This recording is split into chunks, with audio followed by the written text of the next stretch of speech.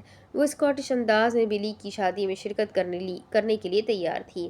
Mister عمر اسے چھوڑنے آئے تھے۔ اس نے جانے سے قبل ان کا شکریہ کیا۔ شکریہ انکل، وہ ذرا مسکرائے۔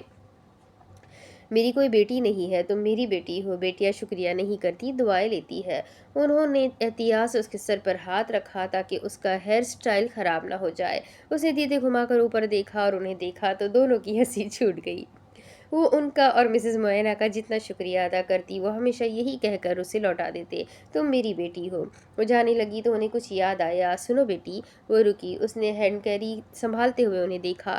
تم نے کل کہا تم سے بہت گناہ ہوئے ہیں۔ معینہ مجھ سے کہہ رہی تھی تمہیں یہ دکھ ہے، تم گنہگار ہو۔ اس نے دھیرے سے سر ہلایا۔ جی ایسا ہی ہے۔ وہ سانس لینے کے لیے رکے۔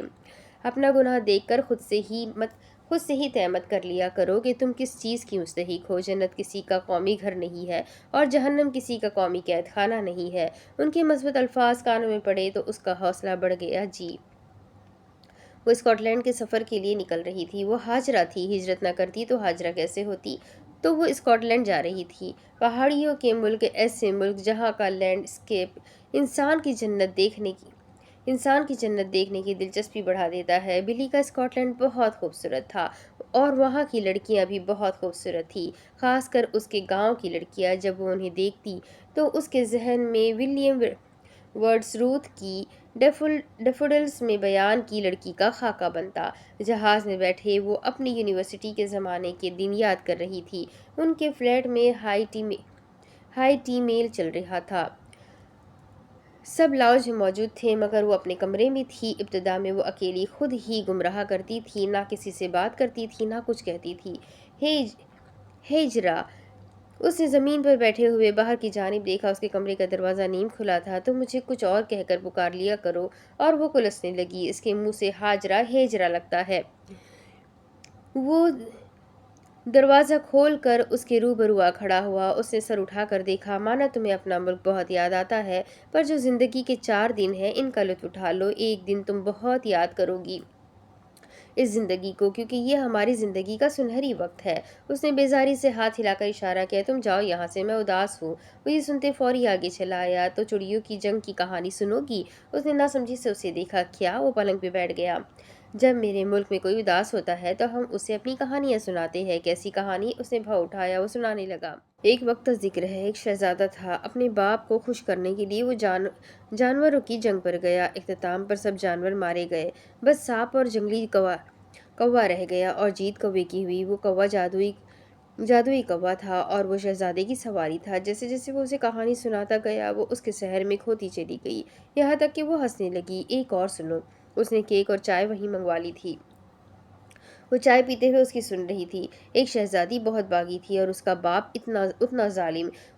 وہ اپنے قصر سے باہر جانا چاہتی تھی مگر اس کے باپ نے اسے اس چیز کی قطعاً اجازت نہیں دی تھی۔ پھر کیا ہوا؟ اس کی دلچسپی میں اضافہ ہوا۔ پھر ایک چڑیل نے اس کی مدد کی، اسے جادوئی بھالو کی جلد دی، جسے وہ پہنتی تو وہ بھالو بن جاتی، اور اس طرح وہ بھالو بن کر فرار ہوئی۔ راستے میں اسے ایک شہزادہ ملا۔ وہ جب اسکاٹش کہانیاں سنا کرتی تو عالم رویا میں چلی جاتی۔ آج ایک عرصے بعد وہ عالم رویا کی سرزمین پر تھی، دور تک پھیلا ہوا سبزہ، چاروں اطراف پہاڑ، چمکتا ہوا آسمان۔ وہ یو شیپ میں بنے چھوٹے چھوٹے پتھروں کے پل پر سے گزر کر جا رہی تھی۔ دور سے اسے اسکاٹش پونگی بجنے کی آواز سنائی دے رہی تھی۔ یہ سن کر اسے معلوم ہو گیا تھا کہ وہاں بلی کی شادی کا جشن منایا جا رہا تھا۔ اس نے رفتار بڑھا لی۔ پل پر کھڑے اسے دور سے سبزے پر سرخ ہی سرخ لوگ دکھائی دے رہے تھے۔ بازو میں بازو ملا کر مرد اور عورتیں گھومتے اسکاٹش رقص کر رہے تھے۔ تالیوں کی بجتی آواز سن کر اس کے لبوں پر مسکراہٹ واضح ہو گئی۔ وہ پل سے اتر کر چلی آ رہی تھی۔ اس نے پتلیاں سکیڑ کر درمیان میں اسکاٹش روایتی لباس میں بلی کو دیکھا جو اپنی دلہن کے ساتھ رقص کر رہا تھا۔ وہ تیزی سے چلتے ہوئے آئی اور اس نے زور سے اسے آواز لگائی۔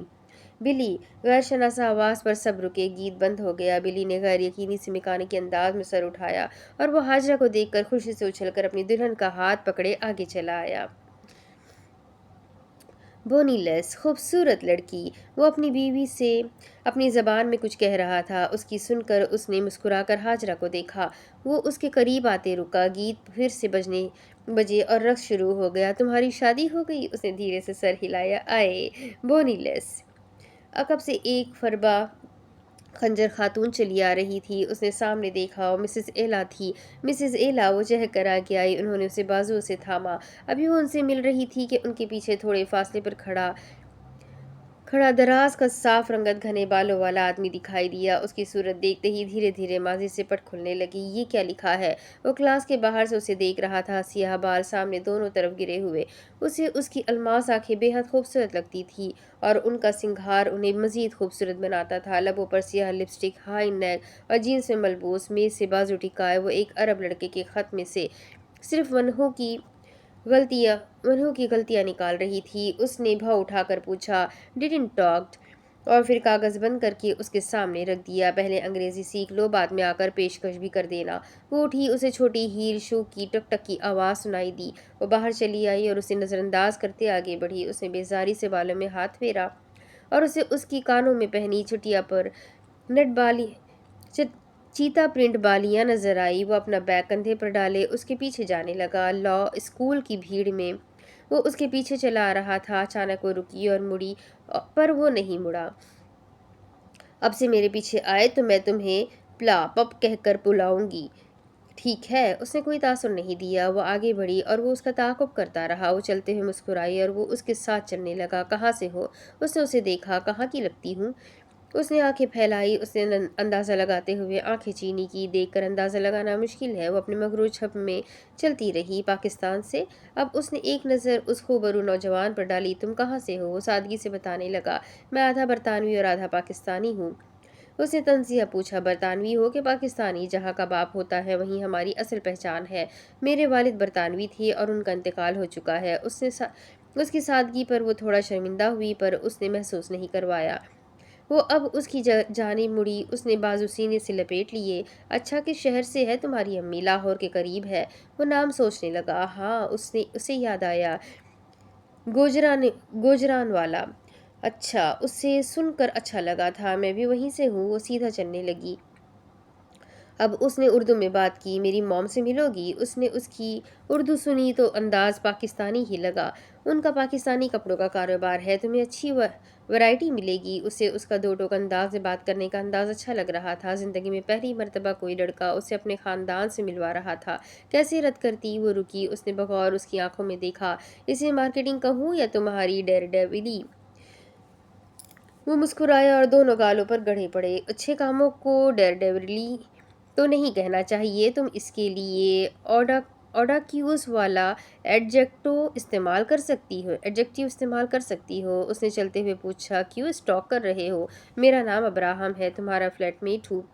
وہ مدعے پر آ رہا تھا، بلی کے ساتھ کمرہ شیئر کر رہا ہوں، پہلی بار تمہیں 3 دن پہلے دیکھا تھا اور آج یہاں ہوں۔ وہ خاموش رہی۔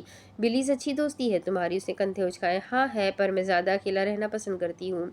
وہ پے در پہ سوال کرنے لگا، لڑکیاں دوست نہیں تمہاری؟ وہ کہنے لگی، بہت برا تجربہ ہے میرا لڑکی اور لڑکی کی دوستی سے۔ وہ کیوں؟ اس نے جھٹ سے پوچھا تھا۔ بات بات پر جھوٹ، بے وجہ کا شوق پن، ڈینگے، خود کو مظلوم دکھانا، مطلبی پن، منہ پر میٹھی اور پیٹھ پر چھری۔ دوستوں کے موضوع پر اس نے بات نہ کرنا ہی مناسب سمجھا تھا۔ کرسمس کی چھٹیوں پر پاکستان جاؤ گی؟ اسے دو ٹوک انداز میں کہا، بالکل نہیں، نہ ہی میں وہاں جانا چاہتی ہوں۔ اس کے تلخ مزاج پر وہ فی الفور بولا، مگر تمہارا خاندان چھوڑ دیا ہے میں نے ان سب کو۔ اس نے رفتار بڑھا لی تو اس نے بھی رفتار بڑھا لی۔ وہ لا اسکول سے باہر نکل آئے۔ یہ غلط ہے، میری موم نے مجھے سکھایا ہے، قطع رحمی بہت غلط ہے، اس لیے میں اپنے ددیال سے بھی ملتا ہوں اور ہر سال پاکستان ننیال سے بھی ملنے جاتا ہوں۔ وہ رکی۔ اس نے ایک ٹھنڈی آہ بھری اور اسے دیکھا۔ تم وہاں کچھ دیر کے لیے جاتے ہو، اس لیے تم سے سب اچھے سے پیش آتے ہیں اور تمہارے پاس برطانوی وطنیت ہے۔ یقیناً تمہاری موم بیگ بھر بھر کر ان کے لیے کچھ لے کر جاتی ہوں گی، ان کی فرمائشیں پوری کرتی ہوں گی۔ میں یہ نہیں کہہ رہی سب ایسے ہیں، پر آدھے سے زائد لوگ ایسے ہی ہیں۔ رہی بات میری، میں وہاں 18 سال رہی ہوں اور میرے یہاں آنے کا مقصد وہاں کی ہندوانہ رسوم و رواج اور معاشرے سے بیزاری ہے۔ وہاں سے آنے کے بعد مجھے صرف اپنا بھائی یاد آتا ہے، جسے اللہ نے چاہا میں اپنی تعلیم مکمل ہونے کے بعد اپنے پاس بلا لوں گی۔ اور تمہارے والدین؟ اس سوال پر وہ کچھ کہہ نہیں سکی اور پھر خفگی سے بولی، سارے سوال آج پوچھو گے؟ اس نے فوراً معذرت کی، سوری۔ وہ یونیورسٹی سے باہر نکل کر بس اسٹاپ کی جانب چلے آ رہے تھے۔ وہ خاموش تھا۔ اس کا غصہ ٹھنڈا ہوا تو وہ کہنے لگی، آئی ہیو اے روٹن فیملی۔ بتانے کے لیے کچھ نہیں ہے، اور جو ہے وہ اس قابل نہیں بتایا جائے، اور نہ ہی مجھے خاندان کی محبت کا کچھ اندازہ ہے۔ میری ماں کا دوران زچگی انتقال ہو گیا تھا، تو میری ماں حیات نہیں ہے۔ والد ہے پر میں ان سے کافی عرصے سے ملی نہیں، وہ ڈرگ اسمگلر ہے۔ وہ لمحے بھر کے لیے رک گیا۔ اس نے میکینکی انداز میں گردن پھیر کر اسے دیکھا۔ بس ڈر گئے؟ اس نے نفی میں سر ہلایا۔ وہ ساتھ چلنے لگی۔ حاجہ نے ایک گہری سانس لی۔ میرے گھر بہت مرتبہ پولیس آ چکی ہے۔ جہاں میں رہتی تھی وہ ماحول اچھا نہیں تھا۔ باقی خاندان نے میرا وہاں جینا اجیرن کر دیا ہوا تھا۔ کیونکہ مجھ سے ایک غلطی ہو گئی تھی، لہٰذا قطع رحمی میں کر نہیں سکتی تھی۔ صلح رحمی کی مجھ میں ہمت نہیں تھی، تو میں نے ہجرت کر لی، کیونکہ میں ہاجرہ ہوں۔ میرا ایک ماضی بھی تھا۔ میں نے نادانی میں ایک فیصلہ کیا تھا۔ میں عزت کی زندگی چاہتی تھی۔ میں نے ایک انسان سے محبت کی کیونکہ وہ اور اس کا خاندان شریف لوگ تھے، اور وہ مجھے نہیں ملا کیونکہ وہ شریف لوگ تھے۔ بلی کی طرح میرا ایک دوست تھا شاز، پر اس نے بھی میرے یہاں آنے کے بعد مجھ سے رابطہ منقطع کر دیا۔ اس لیے میں بلی سے زیادہ گھلتی نہیں۔ مجھے اپنے دل کے ٹوٹنے سے ڈر لگتا ہے، اور یہی میرا سب سے بڑا فوبیا ہے۔ وہ بس اسٹاپ پر آ کر رکے۔ تبھی اس نے بس کو آتے ہوئے دیکھا۔ بس رک گئی۔ وہ بس میں چڑھنے لگے۔ اس نے سامنے کھڑے ابراہم کو دیکھا۔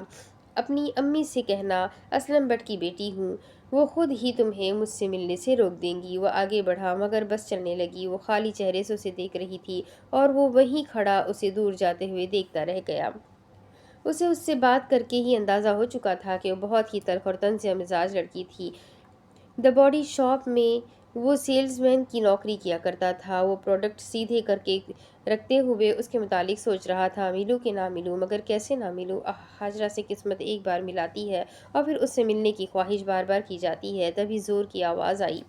اس نے سامنے شیشے سے کبوتر کو لگ کر گرتے ہوئے دیکھا۔ چہرے پر کوئی تاثر نہیں تھا۔ اس کی ماں نے اسے بتایا تھا، پرندوں کو گلاس نظر نہیں آتا۔ وہ خالی ٹوکری اٹھائے چلنے لگا۔ پرندوں کو گلاس نظر نہیں آتا، مگر بعض دفعہ انسان دوسرے انسان کے بے رخ رویوں کے باوجود اسے نظر انداز نہیں کر پاتا۔ نوکری کر کے فلیٹ میں آیا۔ کولڈ ڈرنک کے گھونٹ لیتے وہ لاؤنج میں آ رہا تھا۔ وہ لاؤنج میں اسے اسموک کرتے ہوئے دکھائی دی۔ وہ اس کے روبرو چلا آیا۔ حاجہ نے اسے دیکھتے بشاشت سے کہا، اوہ، آج ہمارا فلیٹ میں بھی سامنا ہو گیا۔ یہ پینا چھوڑو۔ جو بھی تھا، اس کا سگریٹ کو پکڑنے کا انداز بہت چھبیلا تھا۔ کیوں؟ وہ مصنوعی انداز میں چونکی۔ کیا یہ صرف عورت کی صحت کے لیے اچھا نہیں؟ نہیں، اس نے منفی میں سر ہلایا۔ مرد اور عورت دونوں کے لیے نہیں ٹھیک، اس لیے پھینک دو۔ اسے دیکھتے وہ اٹھی، اور اس نے گرم سگریٹ اپنی مٹھی میں دبا لی۔ وہ خاموش رہا، اور وہ مسکراتی۔ اس نے اس کی اس حرکت پر کوئی تاثر نہیں دیا، اور وہ مڑ کر اپنے کمرے کی جانب جانے لگی۔ دماغ کہہ رہا تھا کنارہ کر لو، دل کہہ رہا تھا اسے تمہاری ضرورت ہے۔ اگلی دوپہر وہ کلاس لے کر فارغ ہوئی۔ وہ لاء کالج سے نکل رہی تھی، مگر راستے میں اسے وہ نوجوان باسکٹ بال پکڑے ہوئے دکھائی دیا۔ تم پھر یہاں آ گئے؟ وہ شفاف نظروں سے اسے دیکھ رہی تھی۔ لگتا ہے تم اپنی موم کو میرا بیک گراؤنڈ بتانے کی جسارت ہی نہیں کر سکے۔ وہ آگے بڑھنے لگی۔ اس نے ان کے درمیان بال اچھالی۔ وہ رک گئی۔ بال زمین سے لگی اور ٹک ٹک کی آواز سنائی دی۔ ہائی وے میں خاموشی چھائی تھی۔ موم نے تمہیں بلایا ہے۔ اچھلتی ہوئی بال کی ٹک ٹک کی آنے والی آواز رک گئی۔ اس نے ایک گہری سانس لی، اور پھر وہ اس کی ماں سے ملنے کے لیے چاہ کر بھی انکار نہیں کر سکی۔ اس نے کبھی اس سے فلرٹ نہیں کیا، اور کبھی اس سے یہ نہیں کہا کہ اسے اس سے محبت ہے۔ بس اس نے خاموشی سے اسے اپنے خاندان کا حصہ بنا لیا تھا۔ لوگ انہیں دیکھتے تو وہی گمان کرتے جو تماشائی کر سکتے تھے۔ لوگوں کا کہنا تھا ان کا رشتہ ایک اوپن سیکرٹ ہے۔ گزرتے وقت کے ساتھ انہوں نے بہت نام کمایا۔ لوگ انہیں بہترین کپل کہا کرتے تھے۔ ان کے درمیان ایسا کچھ نہیں تھا، مگر ان دونوں نے کبھی اس بات کی تردید بھی نہیں کی تھی، اور نہ ہی حاجرہ کسی آدمی کی شادی یا ڈیٹ کی پیشکش قبول کیا کرتی تھی۔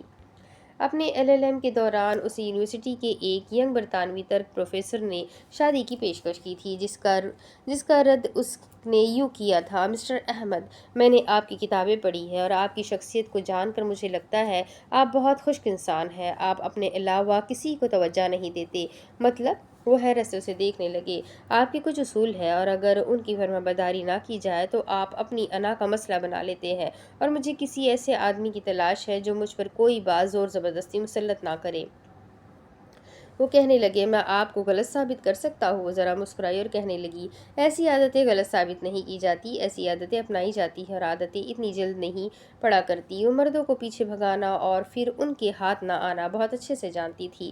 اس کا ہر ایک کو انکار ابراہم کو اس سے امیدیں بڑھا رہا تھا، مگر اس کی بعض حرکتیں اسے بے حد تشویش میں مبتلا کر دیا کرتی تھی۔ اسے گلاب یا پھول دیتا تو وہ اسی وقت اس کے سامنے ان کی پتیاں توڑنے لگ جاتی۔ کبھی کبھی اسے لگتا وہ سائیکوپیتھ ہے۔ جب وہ اس سے پوچھتا، وہ ایسا کیوں کرتی ہے؟ مجھے ان پتوں کو ساتھ دیکھنا اچھا نہیں لگتا۔ مسز معینہ جب ان دونوں کو ساتھ دیکھتی تو کہتی، حاجہ اور ابراہم نام اور شخصیت دونوں ہی ایک دوسرے کے لیے بنے ہیں۔ ہر شخص انہیں حسرت سے دیکھتا تھا۔ سب کچھ ایک عالم رویا کی طرح چل رہا تھا۔ پھر ایک دن اس نے شادی کی پیشکش کی اور وہ اسے چاہ کر بھی قبول نہیں کر سکی۔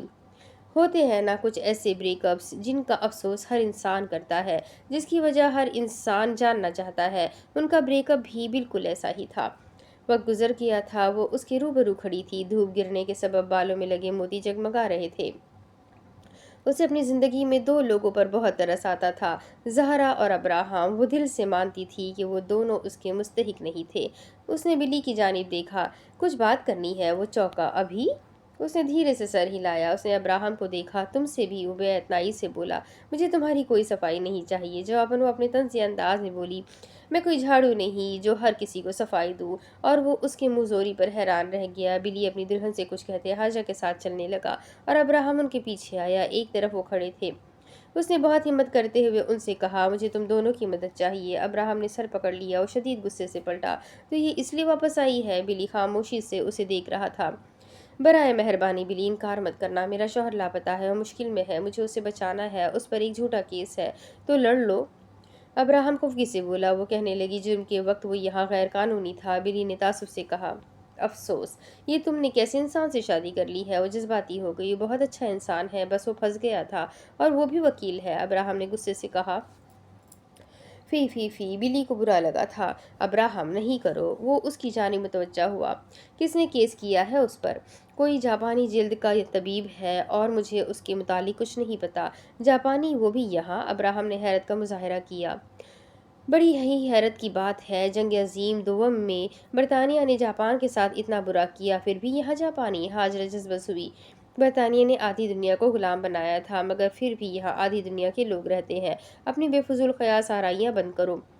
تم نے جو میرے ساتھ کیا ہے۔ وہ غصے میں کہتے کہتے رکا اور پھر کہنے لگا، ذرا یاد کرو اور اپنا اب کا چہرہ دیکھو۔ چہرے پر چہرے ہیں تمہارے، وہ تلخ ہوئی۔ ہر انسان یہاں ایک چہرہ پہنتا ہے، ہر صورتحال کے لیے وہ الگ چہرہ پہنتا ہے، یہاں سب چہرے پہنتے ہیں۔ بلی کو غصہ آیا، وشٹ، کیوں بحث کر رہے ہو تم دونوں؟ کیا ہم سب دوست نہیں تھے؟ دوستی؟ ابراہم نے منہ کا زاویہ بگاڑا۔ ابراہم، ہاجرہ نے افسوس سے اسے دیکھا، میں تمہیں دھوکہ نہیں دے سکتی تھی، میں پیسوں کے پیچھے پاگل نہیں تھی، میں اپنے جذبات کے ساتھ سچی تھی، اس لیے میں نے تمہیں قبول نہیں کیا۔ ایک برا سیب تمام سیبوں کو خراب کر دیتا ہے، پر لوگ سیب نہیں ہوتے۔ میری وجہ سے دوسرے لوگوں سے تلخی سے پیش آنا بند کرو۔ اور میں نے تمہارے لیے لڑکی بھی دیکھی ہے، میرے ہی شہر سے ہے اور پروسیکیوٹر بھی ہے، بہت قابل ہے اور مجھ سے لا گنا اچھی۔ وہ اس پر چلا پڑا، شٹ اپ۔ وہ خاموش ہو گئی اور ابراہم سخت خفگی سے بڑے بڑے ڈگ بھر کر جانے لگا۔ حاجہ نے بلی کی جانب دیکھا، بلی، اب تم ہی میری مدد کر سکتے ہو، مہربانی کر کے کچھ دن کے لیے اپنے ماہ اصل کا سفر کر دو، ماہ اصل کا صفر کر دو۔ لیکن وہ کہنے لگا، اس نے التجا کی، میں بہت امید سے آئی ہوں۔ مسز ایلا اعلان کرتے ہوئے کھانے کی میز پر سب کو بلا رہی تھی، فیسٹ ٹائم۔ وہ اس کے ساتھ چلنے لگا، چلو۔ وہ اسے سمجھا رہی تھی، کیا تم اپنے کسی کھوجی کے ذریعے یہاں غیر قانونی رہنے والے کھوجیوں کی معلومات کروا سکتے ہو؟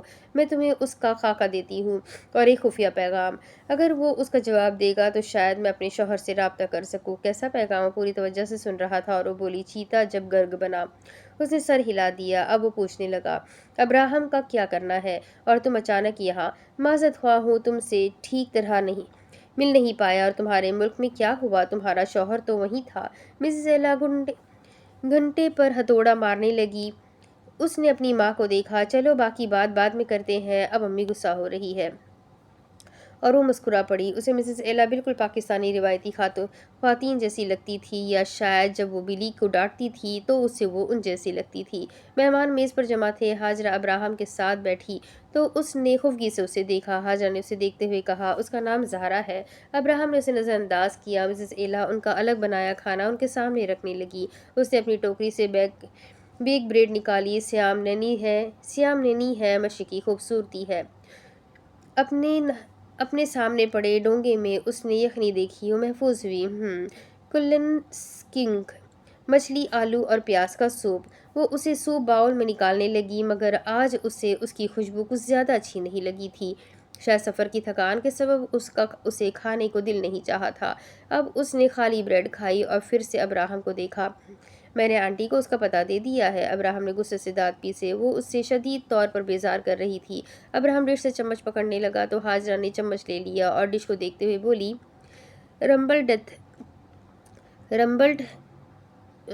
رمبلڈتھمس، سبزی اور آلو کو چیز کے ساتھ بیک کر کے بنائی اسکاٹش ڈش۔ اس نے چمچ بھر کر اپنی پلیٹ میں اسے نکالا۔ بلی نے اپنے گلاس میں اسکاچ نکالی۔ مسز ایلا نے ابراہم اور اس کے سامنے ومٹو رکھی۔ بلی نے باقی مہمانوں کو گلاس دکھاتے ٹوسٹ اٹھایا۔ سلینٹم ہیتھ، صحت یاب رہے۔